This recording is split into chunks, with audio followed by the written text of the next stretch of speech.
Well, hello everyone, and thank you for coming to our town hall on fraud prevention. I'm Tim Rouse. I'm the Executive Director of the Spark Institute. We are the trade association for the U.S. Retirement Plan Administrators. Our member firms record keep the accounts of more than 100 million American workers, and we are delighted to be partnering with TRAIL and DCEA to bring you today's town hall. For the media, if any of the media is in attendance, if you are planning to use any direct quotes from today's panelists, please contact them prior to publishing. We'd appreciate that. For many years, Spark has sponsored a Data Security Oversight Board and a Senior Operations Council.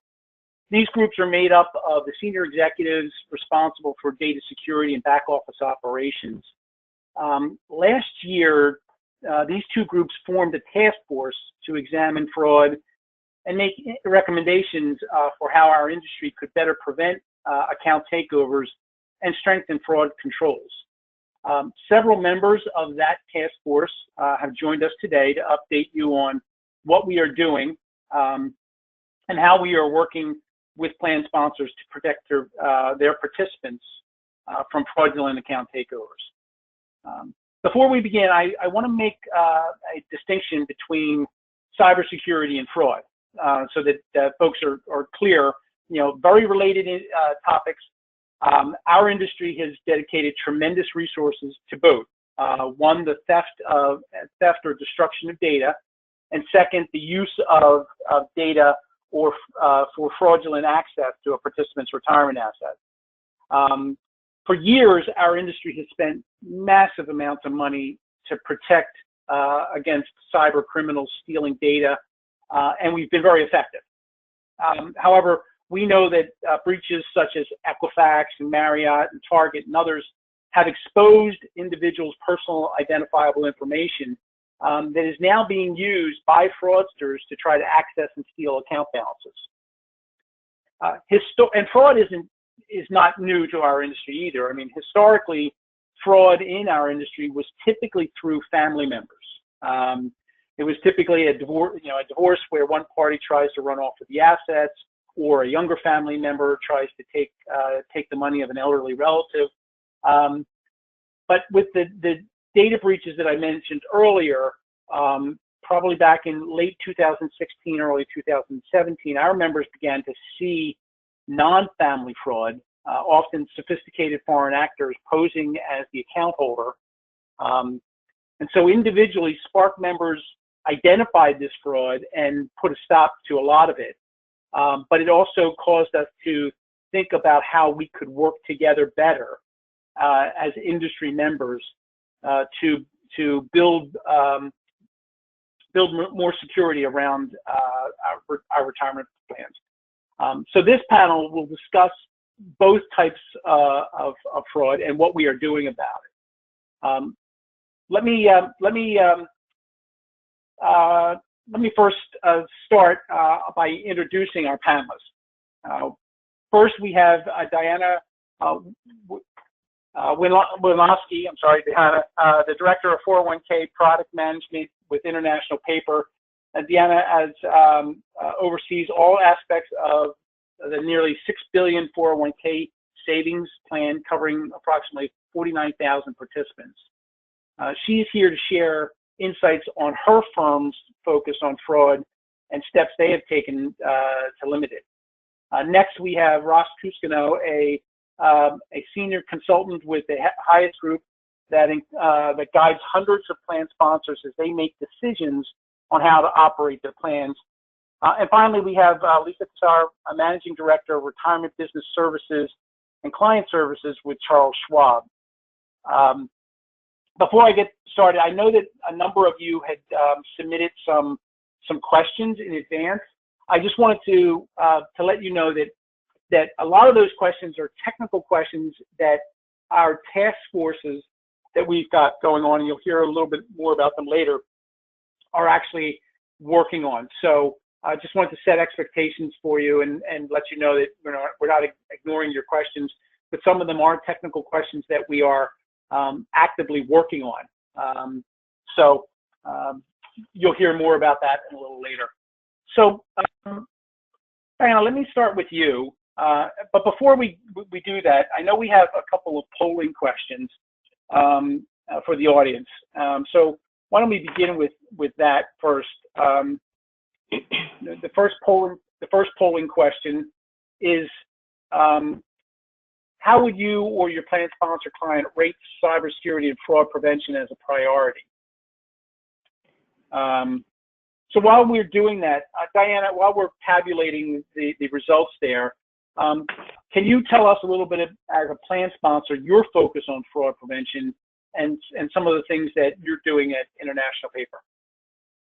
Sure. Well, thank you very much for inviting me to speak in front of this group of individuals on a very important topic, not only to International Paper, but to all plan sponsors and investors out there. International Paper takes protecting our employees' and participants' retirement assets very seriously. In fact, in 2018, we embarked on a combination of email and print. It was a campaign to educate our employees and our participants on protecting their retirement assets from cyber criminals. We found International Paper, the active employees are able to, we have a sign-on for participants and log into their account if they're an active employee and gain access to all of their benefits, their 401k plan, their pension plan, their health benefits, any supplemental life, etc. That's a very convenient way for our active employees to gain access to all of their benefits at International Paper. That said, we found that a lot of those active participants had not set up an external account for their 401k plan. So we wanted to educate them, because I know we've all read in the financial press where if there's no account that's been set up, that there is an account, maybe it's not been set up formally, that the cyber criminals and perpetrators have gotten very smart and figured out ways to set this up in your name, but actually have their bank information, et cetera, on it. So we embarked with our record keeper, who is Empower, on, as I said, a combination of email and print, telling our employees and participants how to set up their account. What would happen? There would be multi-factor authentication. There'd be a series of non-wallet type questions. It was really an educational piece that we sent out to our employees and to all of our participants. And it wasn't only, certainly we at International Paper, we're very concerned about their 401k plan assets, but it also shared with them best practices on protecting their personal information, their identity, to other types of financial accounts like credit cards and bank accounts. For example, using strong passwords and PINs, maintaining computer security, make sure you have the appropriate firewalls and security software packages to log out completely when you access one of your financial accounts. You have to be very prudent when you use wireless connections, because unsecured Wi-Fi connections are really a breeding ground for perpetrators and cyber criminals to hack into one's financial accounts. Also, don't respond to emails requesting personal information, certainly safeguarding your social security number, and do periodic identity theft checks and checking your credit report with Experian, TransUnion, Equifax on a regular basis. In addition to this email and print campaign, we also had Doug Peterson, who's very involved in the Spark Institute. He's the Chief Information Officer at Empower, and he came and he spoke to our investment committee for the 401k plan and our steering committee for the 401k plan. The investment committee looks after the investments, and the steering committee really is responsible for the plan design changes and the architecture of the plan. And having Doug Peterson come and speak with these executives about what Empower has done to protect our participants' assets was very reassuring. They've done a terrific job of all of the things that I just mentioned, and they take great care in protecting our retirement assets. And I would say that that is really a top priority for International Paper at the 401k plan and the benefit side, but also International Paper as a company provides security awareness training, and they have ongoing phishing programs. That's phishing, PHISHING programs to ensure that people aren't clicking indiscriminately on links that they are sent, which are sent by obviously cyber criminals and perpetrators to get into the firewall of International Paper. And should you click on a phishing type email, you are redirected to take a learning course online to learn the importance of not doing that in the future. And importantly, Empower, I know we're going to talk a little bit later about this in the seminar, but Empower Retirement does have a security guarantee, which the guarantee states that Empower will restore losses from a participant's account that occur as a result of unauthorized transactions through no fault of their own. So if there is a perpetrator that somehow gets through the multi-factor authentication, that Empower will make that account whole. I think that's a really important aspect to ask your record keepers to make sure you have something like that in place. It's really belt and suspenders for protecting retirement assets in your plan. Ben, I have a question for you. What was, in terms of engaging the participant base, sort of what were some of your biggest hurdles to overcome, and are any tips that you can share on how to build that engagement? Yeah, I think you have to be very persistent with the communication with participants. Certainly, we co-brand any materials that we have that goes out to our participants. It says International Paper, it says your savings plan, it certainly has Empower. So when people see that, they're more apt to read it. And like I said, it was a combination of email and print. I think we sent out 2 emails at 2 separate points of the calendar year in 2018.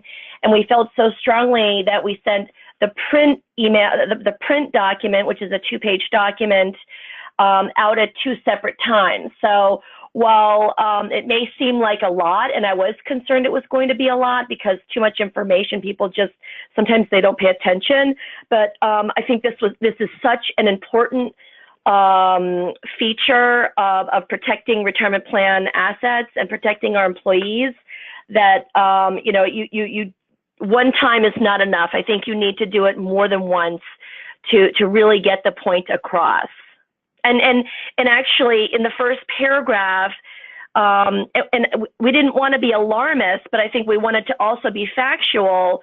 We share with our participants that, according to Empower, in 2016, $16 billion was stolen from 15.4 million U.S. consumers, up from 16%. That is up 16% from 2015. So those are really staggering numbers, both on the asset side and the number of consumers that are breached. And when you see that sort of those sorts of numbers, and anybody who has experienced any sort of breach of their account, I know I have personally with a bank that I had, and it's quite scary, and it takes your vigilance up to a whole nother level.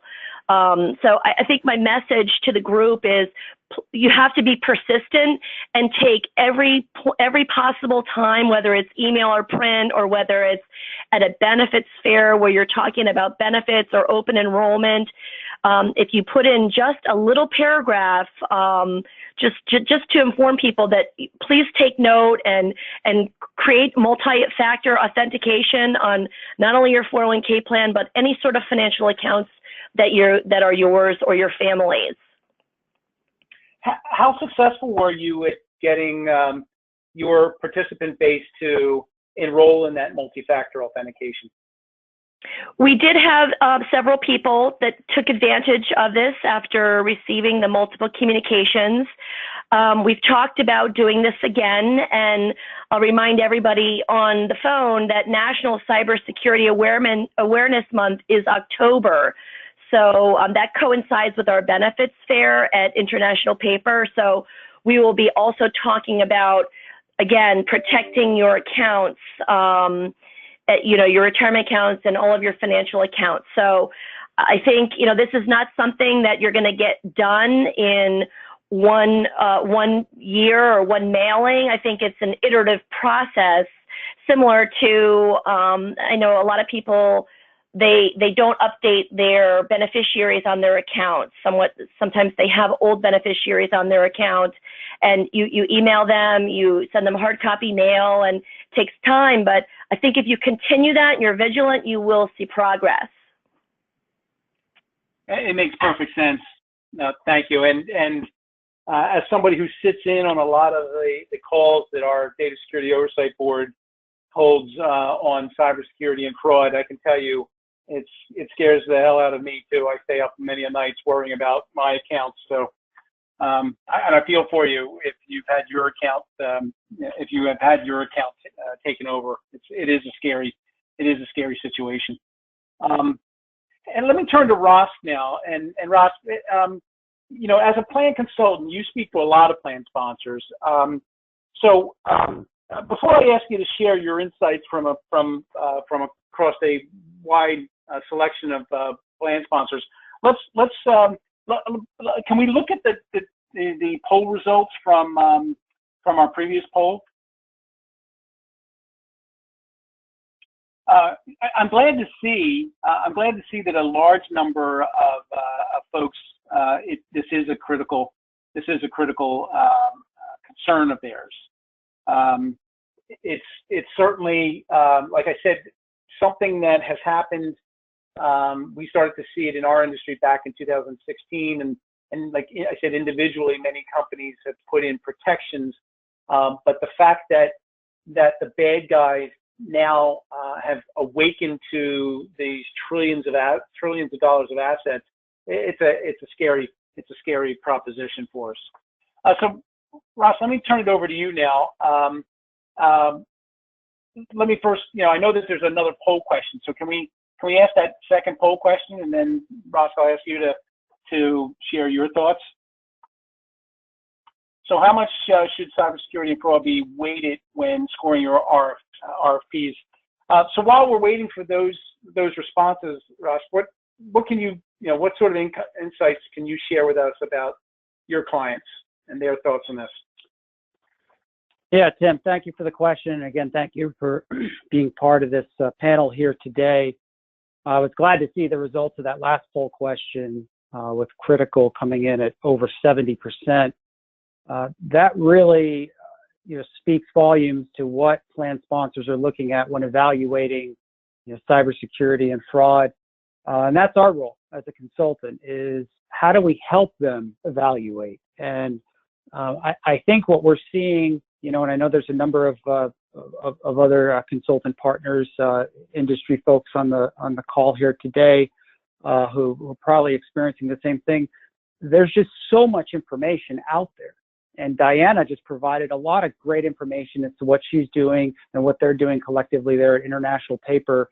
And I think that's the hardest part right now for committees, boards, whatever type of fiduciary bodies, as they evaluate either their current record keeper or they go in an RFP and they evaluate other record keepers, is how do they distill that information?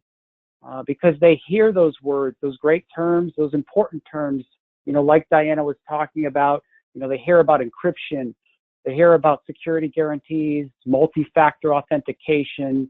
Obviously at Spark, we've got the 16 categories in terms of certification. So there's all of this out there, and there's just this overload for committees because really in the end, what they want to know, Tim, is how are you going to protect my participants? How are you going to ensure that if there is a breach, are you going to make them whole?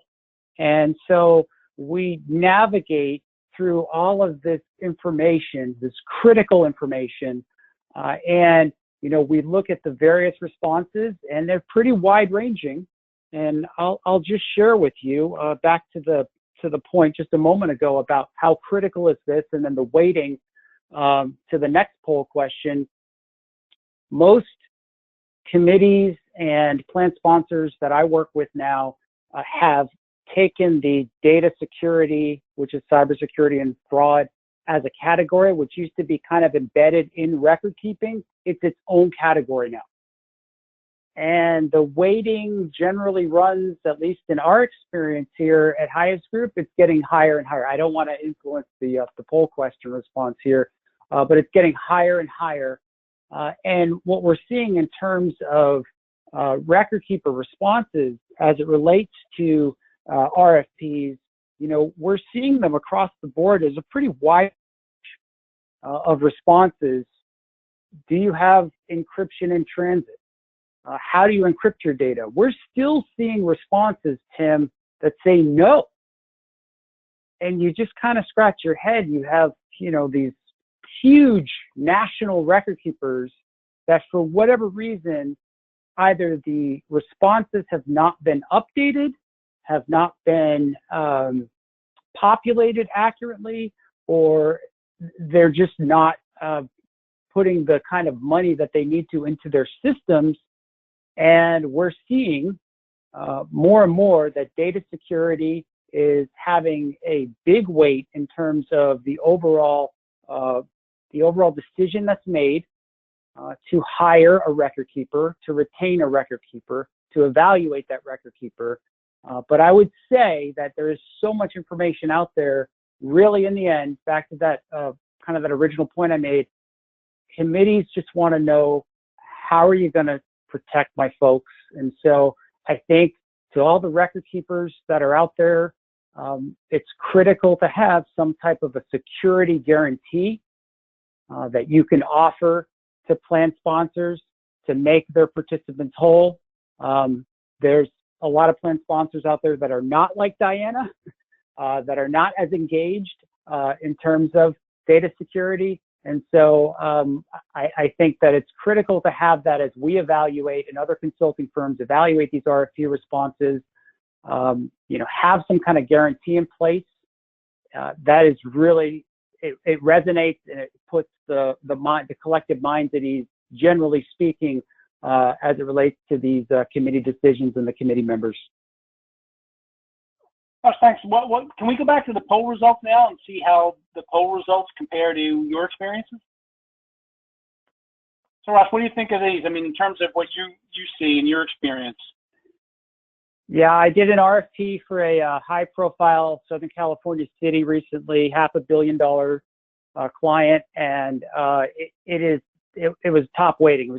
It was in the top 3 categories. So I almost said that, but then I stopped short. So I'm glad to see that the audience is consistent with what I think we're seeing from plan sponsors in terms of what they want. They want higher and higher rating because, or weighting, I should say, as it relates to data security.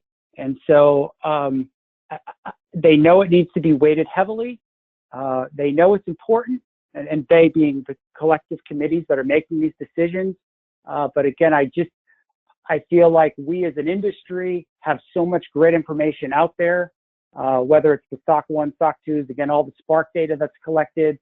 But we collectively as an industry, I think it's incumbent upon us to try to distill it down and make it as simple as possible initially, and then build from there. And I just keep coming back to, Tim, that fact that if there's some kind of a guarantee, start there. Let the committees know it's going to be okay, and then build from there and talk about all your multi-factor authentications and your encryption and your firewalls and all of that, because that's also very important. So if you could, if you were looking and saying how the RFPs around this topic have evolved, over the past few years, I mean, any examples that you can provide us in terms of that evolution? Yeah, I would say we're seeing the evolution of external testing, security breaches, fraud training for associates. We're seeing what was, for example, fraud training for associates was a sentence a couple of years ago. Now it's a paragraph. Now it's a page, or then a year or two ago it was a paragraph. Now it's half a page in terms of a response. Again, if the RFP allows for that kind of space, we're seeing just more information provided in the context of the RFPs. And fortunately, we're seeing the record keepers that maybe missed the mark, where they said, no, we don't encrypt the data in storage. They are circling back around and saying, well, where did we fall down? And then we say, well, you said you don't encrypt data in storage, and you were out right there. And so then they come back the next RFP, and we see that as yes, and here's how we do all of that.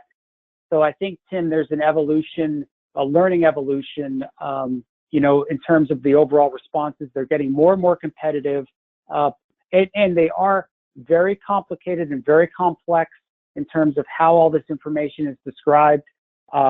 But I would say that we still have a long way to go in terms of how it's described technically, and then how it's explained in a way that the average person, consultants included, can understand all of this. And from your time on the Data Security Oversight Board, your participation on that board, part of that complexity is what that board has tried to solve for. And you mentioned up front the 16 categories that the Sparks Data Security Oversight Board created. We created those based on the thousands and thousands of questions that clients over the years have been submitting, and we took each of those thousands of questions and said, what is it trying to determine? And if it was trying to ascertain how well you did with cloud security, we put it into a bucket. The next question, if it was determining how well your company was doing with regard to physical plant facilities, we put that into a bucket. And that's how we ended up with those 16 buckets. And so we said, these are the 16 areas that plan sponsors and the customer is interested in knowing about. And then we said, okay, your counterparts, all of the consultant community said, fine, how are we going to validate these 16 categories? And that's when we started working with the auditing community to develop that Spark report. And so we continue to push that, and for more and more adoption in the industry to help try to alleviate some of that confusion and the complexity of that and demystify it. So, have you seen? I would say it's a very valuable piece for our clients, Tim. Oh, that's awesome. I'm glad to hear it. I think it will be beneficial. And as we start to go more into fraud protections, I think we'll see an expansion of that report as well. Thanks, Ross. Hey, Sure. Lisa, let me now turn it over to you. Now, you and I have worked together on cybersecurity and outreach programs for smaller plans and advisors, and I know that Schwab dedicates a lot of resources to this issue. Before we get into all that stuff that you guys do and the things that you're doing with our fraud prevention group, I think we have another poll question that we can put up for folks to answer. So while folks are answering that question, Lisa, why don't you kind of describe what both Schwab is doing around cybersecurity, maybe the outreach that we've done for smaller plan sponsors, and what we're doing as an industry. Sure. Thanks, Tim. And thanks, everyone, for giving us time to chat with you today. Before I jump into that, it's interesting. I want to kind of build on some of what Diana and Roush were talking about. One of the things that we've been talking about with our clients, so I'm privileged. I get to work with independent record keepers and third-party administrators, as well as our bundle side, Schwab Retirement Plan Services. And so, we interact on different levels. We act in different capacities, but we've really been trying to educate all of our independent record keepers and TPAs around the fraud situation. And frankly, we've been trying to scare them, which I think we've done successfully. And now we've been trying to get to that next level with the plan sponsors. So one of the conversations that we've been having at Schwab with our clients, again, the TPAs, the record keepers, advisors, and sometimes plan sponsors directly, is why do we allow distributions at all? The 401k, right, is meant to be an accumulation vehicle, long-term investing. And so is there a way to lock those accounts down and only grant exceptions to take a distribution? One of our clients actually has done that systematically. And so I think that's a great way to try to prevent fraud by, giving someone a code like you do if you want to access your security report with a Securian or other bureau. And that's the only time you can kind of unlock your security report. Same thing for your 401k plan or your defined benefit plan. So that's something that I think we're starting to see happen in very small increments, and I hope that continues to increase and becomes an industry standard. That said, I think in terms of what are the elements of a good cybersecurity program, there's not a silver bullet, right? So I think we all wish there was, but there's not. So it's really about layers. How do you kind of defend and detect what's going on, defend your systems and your participants and your employees? How do you detect if fraud is occurring? How do you constantly evaluate and do penetration testing of your systems? There's a lot of different layers and things that you have to be considering. That can be really overwhelming for small to mid-sized businesses. And so as Tim alluded to, the Spark Institute and Data Security Oversight Board and our Defeating Fraud Subcommittee members have been working very closely with the Department of Homeland Security's cyber infrastructure guys and gals out in the field. And they will actually go in and at no cost to all of you, they will come in and assess your systems, your controls. They will provide you with a free report of what that looks like, how you compare to your peers in the industry. They won't be able to remediate those issues for you, but again, it's a no-cost program that I think a lot of us just aren't aware of and we don't take advantage of. So I strongly encourage you to Google DHS CISA. There are about 89 folks out in the field today in regional offices around the country. We just learned recently they're actually going to double their workforce. A good thing in terms of giving us more resources, right? It's not such a good thing in that obviously fraud continues to happen in the retirement space, but those are great resources for you to tap into. Spark also is within the three kind of tracks that we've launched under the Defeating Fraud Subcommittee. We're actually looking at plan sponsor education, how do we share intelligence, and then best practices to prevent fraud. So we're hoping with those three kind of subcommittees that we will have some really great information and data out to all of you later this year. But those are our three strong areas of focus, and how do we get more information, more intelligence, more resources into your hands so that you can protect your plan employees and participants. So Tim, I'll stop there and see if there's additional questions or. Well, thanks, Lisa, and I appreciate the plug for the work that our task force are doing, and thank you for for helping lead the communication effort on that front. So I'm sure we'll be hearing a lot more from you and your task force as the other two begin to make some movement. So Lisa had mentioned that the other two task force, we had 13 overall recommendations for improving fraud across the industry. And then those 13 recommendations were broken down into the three buckets that Lisa mentioned.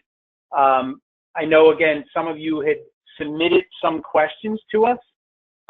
Things like you were asking around, what about OOB alternatives to deliver OTP, which, for those who are unfamiliar with those terms, it's out of band or one-time passcodes.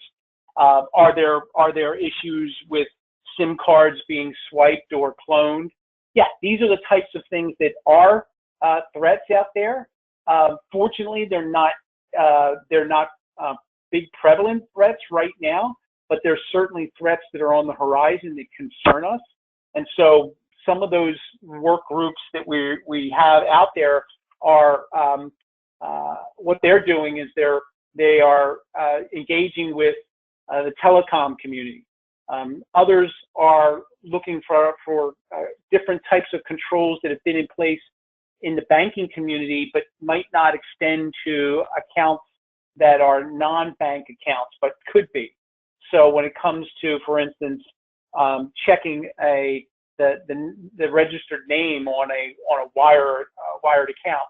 In some cases we can validate that, but not in all cases. So these are the types of controls and things that we are looking to improve upon with our with these task force, and we're going to be moving forward with those and implementing all of those recommendations between now and the end of the year. Hey, so Lisa, before we move on, let's take a look at the poll results. So does this kind of align with your experience?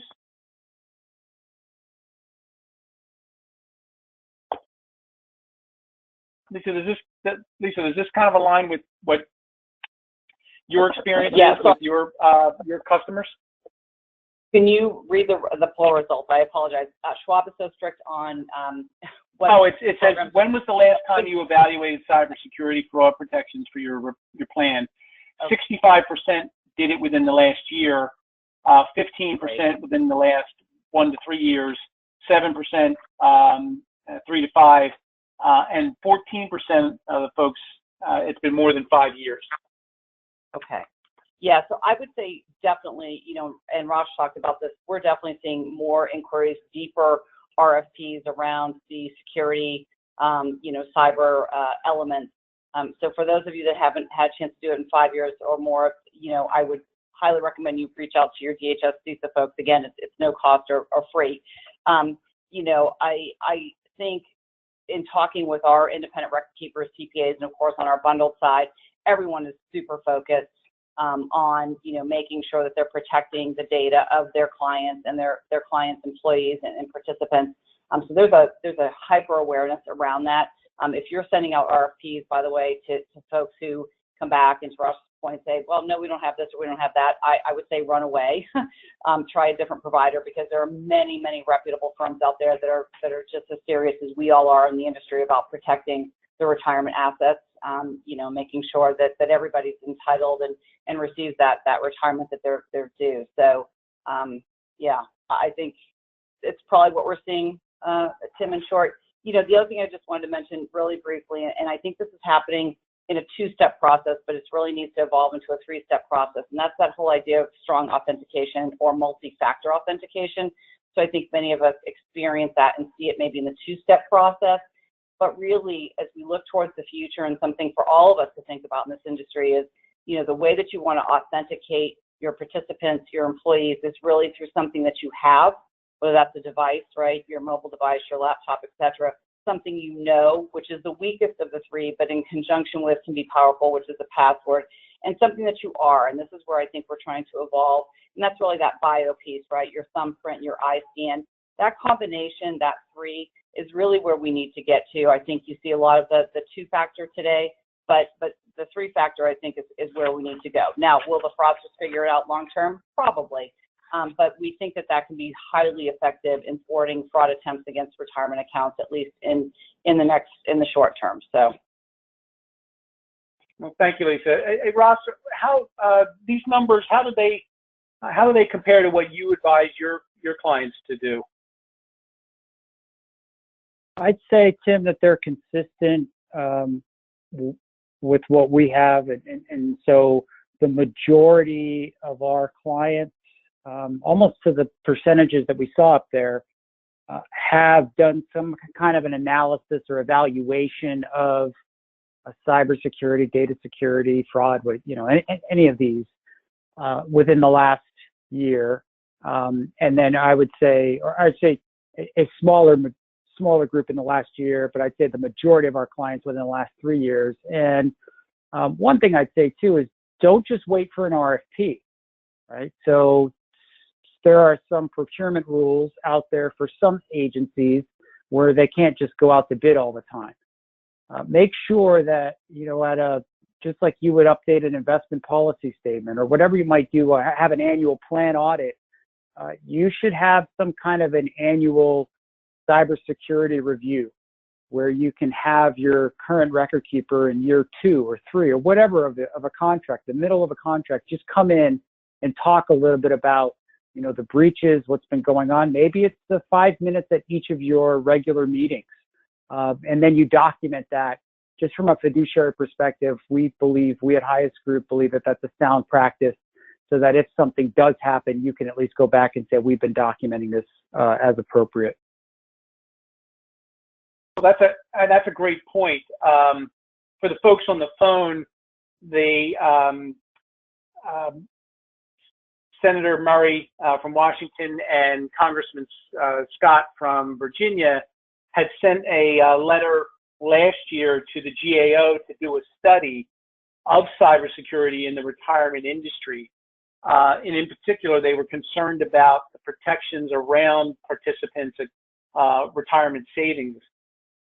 Sparks members have been very active with the GAO on this and have provided them a lot of insights. They've also expanded it to look at the ecosystem for security. They've reached out to, I know, Lisa, they've reached out to you guys and they've spoken to you. We've held meetings with the GAO where they've had very pointed questions about what our members are doing. They've spoken to payroll companies, they've spoken to employers, they've spoken to advisors, anyone who's got access to personally identifiable information, they want to speak to. And I don't know where that will lead.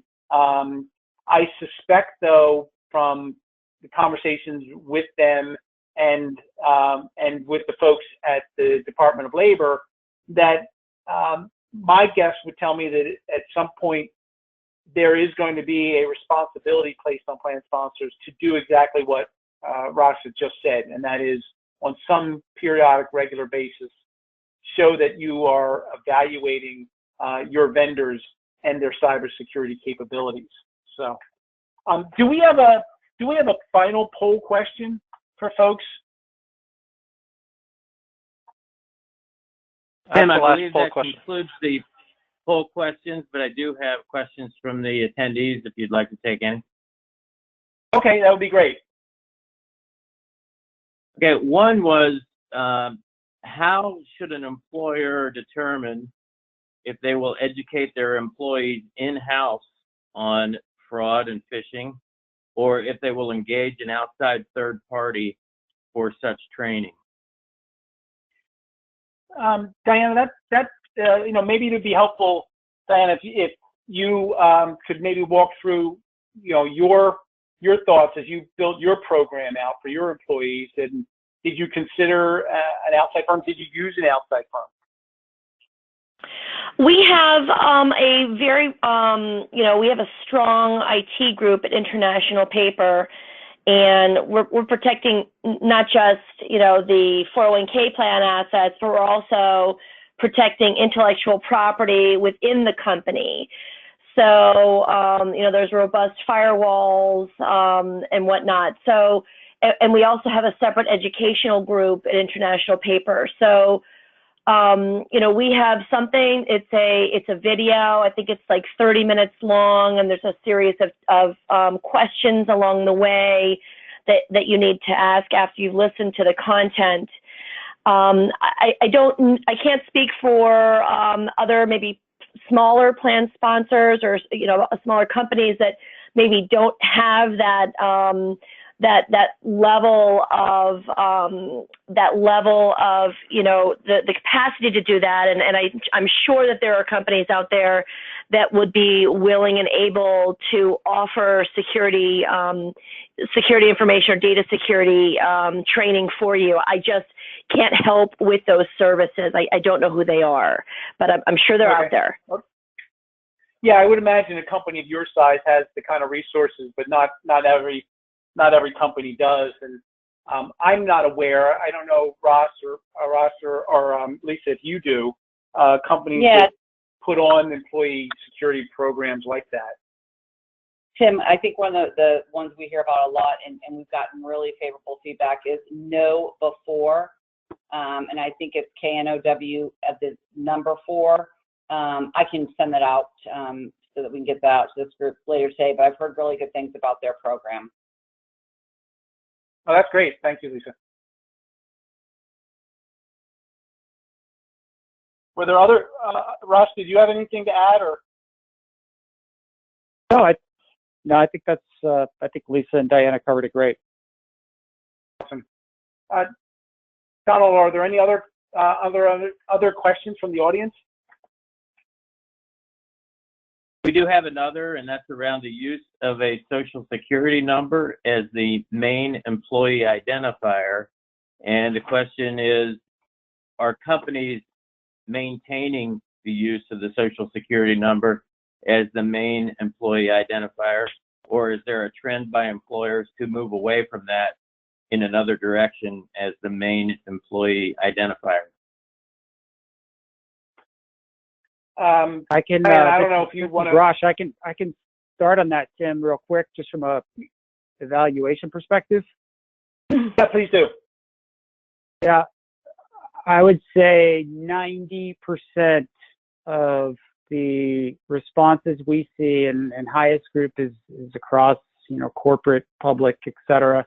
90% of the responses from record keepers out there during RFP searches say that there's a unique identifier. So no to the social security question. There are still a handful out there, and unfortunately, still a handful out there that are actually sending social security numbers via email, which is just so circa 2003. But for the most part, the industry has moved there, and the folks that haven't, kind of to what Lisa said earlier, they're just run away, run fast. So I would echo that. I'm looking at the document that we sent out to all of our employees and participants in the plan. It says, safeguard your security number, never use your social security number as a username, password, or PIN, and make sure it does not appear on your printed checks. You should also be sure to safeguard the security numbers of any dependents. And I'm sure we're all aware of the predators and the cyber criminals have also found ways to gain access to our children's social security numbers.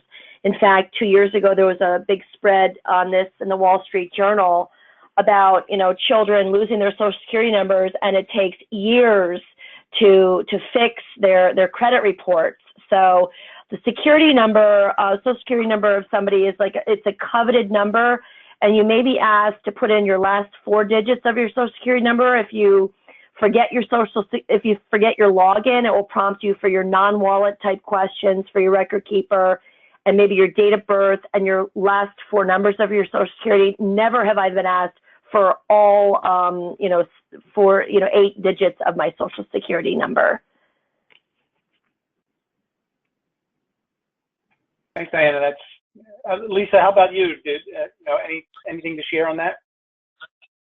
So on our side of the house, where we act as a trustee or custodian, we do not house participants' social security numbers. However, we do that when we're doing our paying agent services, and we mask. We use just the last 4. Yeah. And that's not the main identifier by any means. Makes sense. Any other questions? Yes, we do. What opinion does the panel have regarding the use of API and EDI technology in an attempt to achieve payroll integration?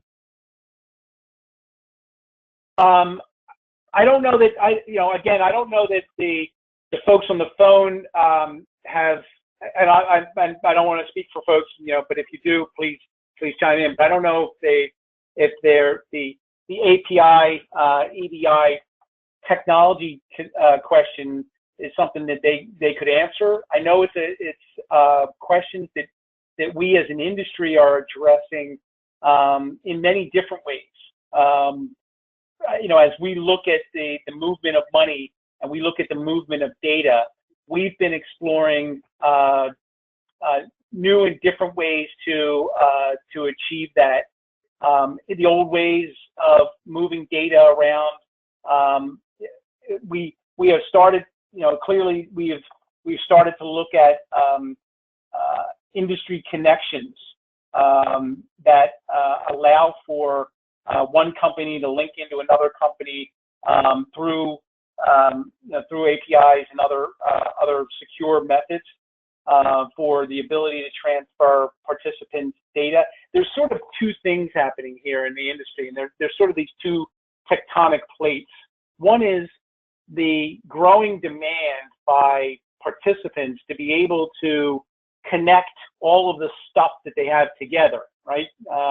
And this comes to a head really with the discussions around financial wellness. No longer are people looking at their retirement account separate from their children's 529, separate from their bank account, separate from their life insurance, separate from their HSA account.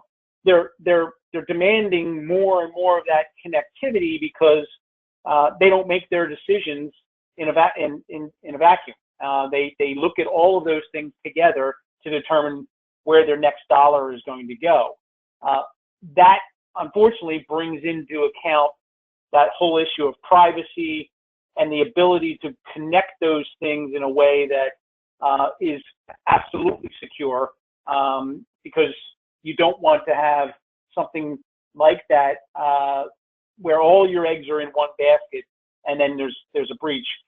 Some things that are sort of forward thinking and down the road and not yet here yet, but our industry has started to discuss is, well, maybe we can use blockchain technology when it comes to the identity of an individual, and that individual is going to move around, but we can use blockchain technology to create a digital identity for that person that is secure and unbreakable.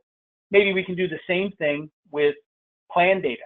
So if a plan moves from company A to company B, in the blockchain world, that plan is on the chain, but it's encrypted and it cannot be accessed except for the company that has access to it. And when you move from one company to another, the only thing that you're really moving is just the keys to open up the account. So those are kind of some of the forward thinking and experimental thinking that the industry is doing around those issues. I don't know. Does anyone else have Raj. Yeah, this is Raj. That was great. This will be quick. I just wanted to say many committees are looking to a subject matter expert in-house that they can bring in that will have the knowledge and expertise to be able to speak to it, understand it, and evaluate API or EDI or whatever it might be as it relates to all of the interfaces that are relevant for the RFP searches or the plans and the security of them. So we're starting to see that more and more. Where it was you'd have a committee that had a finance person and an HR person and then some executives and then maybe representation as appropriate. Well, now you also have almost kind of as a required basis for a lot of, especially the larger agencies, someone from IT who can bring a lot of the subject matter expertise as it relates to these topics. Hey, thanks, Ross. I think we have time for one more question. We do have one more, and the question is around the topic of what are the best practices, or is there any advice for participants who are using third-party emails in the event they cannot be communicated with internal inbox information? So is there a compromise available, is there a way to ensure that if they can't use their internal email, that they're using an external email that cannot be compromised?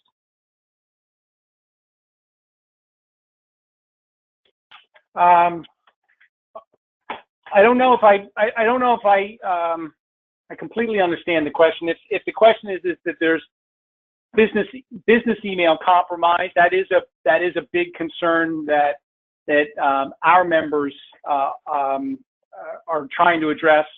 If one of their plan sponsors has a business mail compromise, email compromise, that's and that's how they've been communicating with their participants. Clearly, that's a concern, and there's things that we've been looking at. But if they're using a personal account like Gmail or something like that, and that gets compromised. I'm not sure. I don't know if Lisa or Ross, you have any have had any experience with that. Tim, I can take that one, and then obviously we can build on it. But I think it goes to educating your participants/employees on not just their professional hygiene, cyber hygiene, but also personal. Don't click on links, don't accept emails from people you don't know, that sort of thing. So unfortunately, email takeover can happen both to your professional email address as well as your personal email address. And unfortunately, those fraudsters are typically much more sophisticated, and they have a higher degree of success than some of the other fraud methods that we see in play today. So again, I think it's just about that education, out to participants. I do think, and what I see a lot of is, give us your primary email and then your secondary or like a recovery email, but also you might want to consider that, authentication through a text message as well. So if you're sending something out to your employees or participants, it also sends something out to their cell phone that gives them a code, and they go in and kind of authenticate that way. But also, if you're sending something out and something comes back kind of a little bit wonky, you could also notify them, that something might be amiss. One of the things that's interesting to me as we talk to folks about participants having their accounts compromised is when you think about security breaches that Tim highlighted earlier in the call, you think about, oh my gosh, I've got to protect my credit cards, I've got to call my bank, I've got to call, but a lot of folks don't think, I got to look at my retirement plan. I need to make sure that nobody is hacking into that as well. And a lot of participants don't think that way. They think bank and credit cards immediately. They don't think of their retirement plan. So another opportunity, I think, to educate participants and employees. Thank you, Lisa. Anyone else have anything to share on that point? That was a great question. This is Rosh. I'll be real quick here. I know we're running up against the time. I'm going back through some of the RFP responses we got on a recent client, and none of the security guarantees by the record keepers require the email to be a business email. So I think to that question, again, if I kind of understand it, at least the way I read this is, if you're a Gmail or if you're an in-house, you're still covered by the guarantee, the cybersecurity guarantee that these record keepers have put together.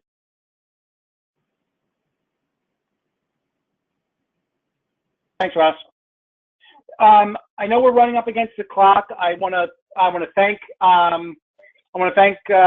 Diana, Ross, and Lisa for your time here and sharing this information. I want to let everyone know that if you want to refer back to this, the replay will be available within a week on 401ktv.com or dcia.org or sparkinstitute.org. Our next TPSU virtual town hall will be June 26th at 1 p.m. Eastern Time. So please put that on your calendar. It's going to be another great one. And they're going to be looking at how the evolution of communications is going to be impacted, now that we've had this virus experience and technology is changing things. So, what's that interaction going to be looking like in the future? Before everyone leaves, I just want to put in a plug to please complete this brief survey on the next window. And I want to just thank again, Donald. Thank you, Erica. Thank you for pulling this all together. It's always a pleasure to participate